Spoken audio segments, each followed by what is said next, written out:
Captain's Log, Subdate 200827.2. The second round of talks seemed to centre around Scythie wanting them to surrender unconditionally to him for summary execution. The Gungans were not very receptive to this and instead offered 50% of their population for termination. Welcome everyone to the exhibition of stupid people. Today we have 8 subjects to go through. Before that though, in keeping with an honour of a tweet and a bit of a bargain, I'm going to be playing Karen Simulator on Twitch tonight. Not a joke, it's actually a thing. They have to play Euro Truck if I play Karen Simulator, so I will damn well do it. If you're at all interested in watching me play a game I haven't even looked at, the link to my Twitch is in the description down below. To start, we're going to go with what was originally a tweet to myself and a few others from Susan Sewell. If I've mispronounced your name, I do apologise. Susan sent me a link to an article, how the Disney Channel has decided to create a TV show called The Owl House, which now features Disney's first bisexual lead character. This understandably has annoyed a lot of people and has led to many polls and petitions about whether or not LGBTQ+ characters should feature in children's shows. At what level and age are we supposed to teach children about sexuality? The answer is never. They're meant to be children forever. Obvious joke aside, it's a debate. But I do tend to take the stance of you shouldn't be teaching this to children at such a young age because in reality, even with the target demographic, it's not entirely appropriate. But I can understand why someone would want to. I tend to disagree that they are doing it. But I disagree on a lot of things, because I'm a grumpy old git. It should be noted within this particular sphere of Disney, it is not the first character to be created where the sexuality does in fact come up. In fact, there was a Disney Pixar short movie called Out which debuted in March, which had a gay male protagonist. The inspiration for the character comes from Dana Terrace. Dana Terrace is the creator of the show, who is herself bi. So I can understand why one would want to take their own life experiences and apply them to a cartoon. It's just the issue of when people notice, do they take issue? Moving on from that, I'd like to talk about a rather dopey neighbour. This actually happened not too far from where I live. This happened in Margate, Kent, and it concerns a man called Toby Bailey. Toby Bailey decided to take matters into his own hands after, on multiple occasions, he placed a note on his neighbour's windscreen because they kept parking in front of his dropped curb. A dropped curb indicates there's a driveway, and if there are signs as well, one should obviously respect that and not park in front of it. The neighbour, though, decided, nah mate, I'm parking there, and in doing so, forced Toby Bailey to take matters into his own hands by shrink-wrapping the car. Toby Bailey did point out that on his street there are 26 houses with 24 parking spaces, so he and his wife spent £2,000 putting a dropped curb in last year, along with the clear signs telling people not to park there, but people do it anyway because they're dicks. With this particular story, thankfully the neighbour did eventually bother to come outside and apologise because she didn't realise she was causing such an issue where she'd blocked someone in who couldn't get out and go to work with their car. Moving on from that, I'd like to talk about Tess Holliday. You know, the incredibly body positive, not at all unhealthy lady who a while ago put out a post concerning a $490 strawberry dress.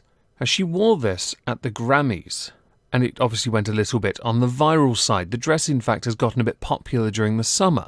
Tess Holliday's not overly fond of the criticism she got for wearing this dress, because she ended up on quite a fair few worst-dressed lists. The thing is, I don't think there's a single person, past, present or future, who hasn't ended up on the worst-dressed list. It is, in fact, a rite of passage, but not for Tess. You see, for Tess, it's something else. For Tess, it is hateful. So she decided to take a swipe at the haters. I would say it correctly, but I can't be bothered to animate it. By saying, I like how this dress had me on worst-dressed lists when I wore it in January, but now because a bunch of skinny people wore it on TikTok, everyone cares. Have you considered going on TikTok yourself then? Although I would advise turning the camera horizontal. Or, and this one's a novel idea, you might not be aware of it, ignoring TikTok because seriously, well, Tess Holliday decided to continue on the offensive because of this by saying, "To sum it up, our society hates fat people, especially when we are winning. Are you an artist at the Grammys? Society doesn't hate fat people. Society hates it when people try to push something that is inherently unhealthy. One should, of course, always be positive and comfortable in the body they are in. But you promote something that is unhealthy. And that dress looks like it came from an Amberlynn Reid torrid hole. And getting cross because the dress was popularised by others when it wasn't by you is incredibly salty. And when comparing it with yourself modelling this dress and others, you only end up causing yourself more harm because you are trying to say, they wore it better, but they're skinny, they're bad. That's not what anyone else is saying. They're just saying, oh look, they're in a strawberry dress. Looks alright, really.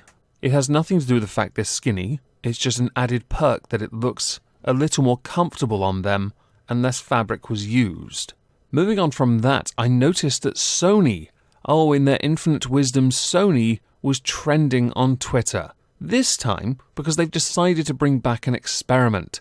They do this every year, and every year it absolutely tanks. Now this time it might not, because of the suspicion of what it is they may well produce. What is it, you ask? Well, Sony have become trendsetters for the all-female casting lot. They did it with Ghostbusters, and it absolutely bombed. To the point where when it went on sale for DVDs, it was already on sale, which was really weird. I still didn't buy it.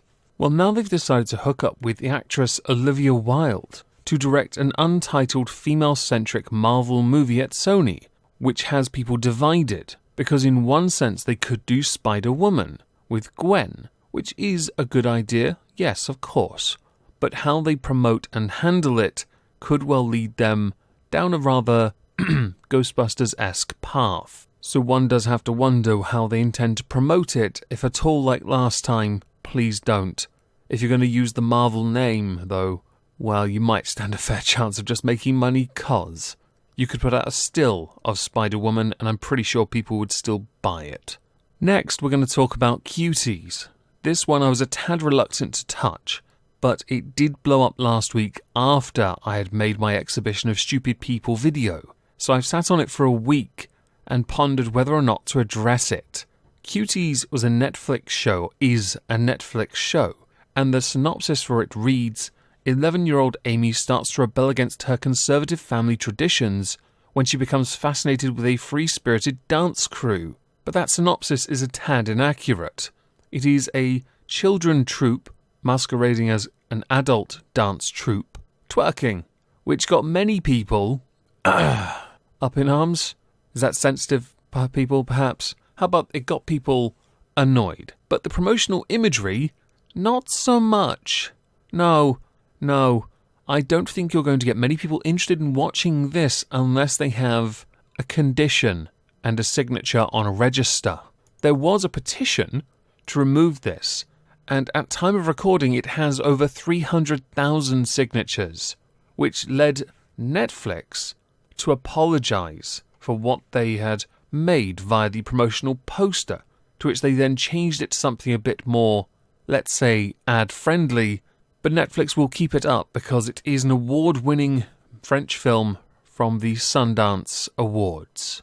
Many people have claimed this sexualizes 11-year-olds, and the images alone, along with some of the content within the show itself, I tend to agree. It's not a very good idea to promote such things, and I feel like there's a theme here with this video when I earlier mentioned with Disney having a bisexual protagonist.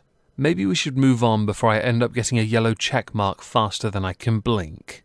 When I was a child, teenager, and most of my adult life, I loved pro wrestling, or sports entertainment if you're one of those people. I've always liked it, always will. Grew up Undertaker, Ted DiBiase, my favourites. Mostly because Ted DiBiase was the complete package. Great character, fantastic wrestler. And The Undertaker because he looked cool. More recently, the WWE has been doing a show in their performance centre. The reason why is because they can't take their show on the road because they can't get the audience which they would then need to keep it on the road.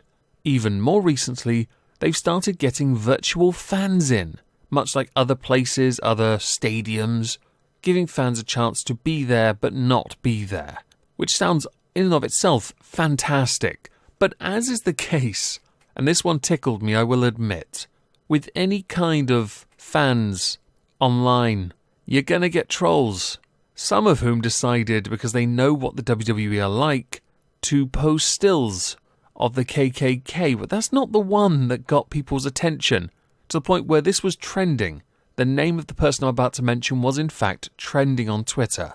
Someone in their infinite wisdom, when Drew McIntyre was giving a speech in the ring, put a picture of Chris Benoit on the screen. Now, the WWE has made it a point, over the last decade or so, to utterly scrub him from memory, which I think is a mistake. He did abhorrent things, but because you're burying that, people are going to find it elsewhere. People still talk about Chris Benoit as one of the greatest wrestlers of all time. You're not going to be able to hide it forever. You can try, but seriously, WWE, do you even internet at this point? The WWE has since gone on to put out a statement apologising and acknowledging this kind of abhorrent behaviour and then being forced to ban people. Now, the problem here is many believe they'll start to have to introduce paying schemes to get people to buy a ticket of sorts to watch it virtually live, which sounds a bit unfair if you're not actually at the venue. But it is an option I'm sure Vince would explore given the chance, because seriously, he loves money. And I can respect that. Our penultimate story is completely different from everything else and isn't at all building up to anything. I just wanted to throw it in here because I forgot to put it in earlier. And it concerns Catriona, a single mother of 3 who arrived to the UK from the Czech Republic as a child, who revealed that on the TV show The Yorkshire Job Centre, which is shown on Channel 4, that she expects to receive £450 in benefits a week as she seeks support at the Yorkshire Job Centre after a breakup. She took the habitual residence test to claim universal credit and then went on to fail. Because she failed, she's left unable to pay her rent and is forced to use food banks to feed her children, which obviously I feel very sorry for the children in this.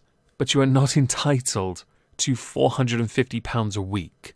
If you are, oh dear Lord, I am choosing the wrong profession, really, aren't I? I don't even know if I make that a month. Donate to my Streamlabs. My Patreon. I don't care enough. Our final story.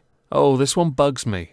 Concerns the YouTuber Leafy, also known as LeafyIsHere or LeafyIsn'tHere for the second channel, I believe. Leafy made these commentary videos that followed a very simplistic format and gained huge popularity because of it. Others flayed him eventually. A content cop essentially destroyed him. But he made a lot of money and he walked away, which was for quite some time, to be honest. He only came back earlier this year making the odd little skit video where he just said something a little bit rude and edgy and then walked away. Well, YouTube have terminated him due to multiple or severe violations of YouTube's policy prohibiting content designed to harass, bully or threaten. Leafy hasn't exactly been very vocal on this, and there's been no indication if he had received any warnings or strikes in the past, but it did seem oddly coincidental with a recent commentary he had made at, is it Pokimane? I honestly don't care what her name is, but I know he had made a commentary video. I didn't get a chance to see it though, sad face, for him to then get terminated like that. I cannot support people being taken down for what they have taken him down for, because it is so subjective, and that's the problem. And as he is not speaking about this, I doubt he cares, to be honest. And YouTube sure as feck aren't going to speak on it because it's YouTube. They don't ever speak on things like this. The most you'll ever see them do is give you lip service like they did to me when I got absolutely buried a few weeks ago. As with everything I've covered here today, I'd love to know what you think. So please do let me know in the comments down below. If I don't see you tonight for some Karen Simulator, I hope you'll have a fantastic Thursday. And thank you all for listening.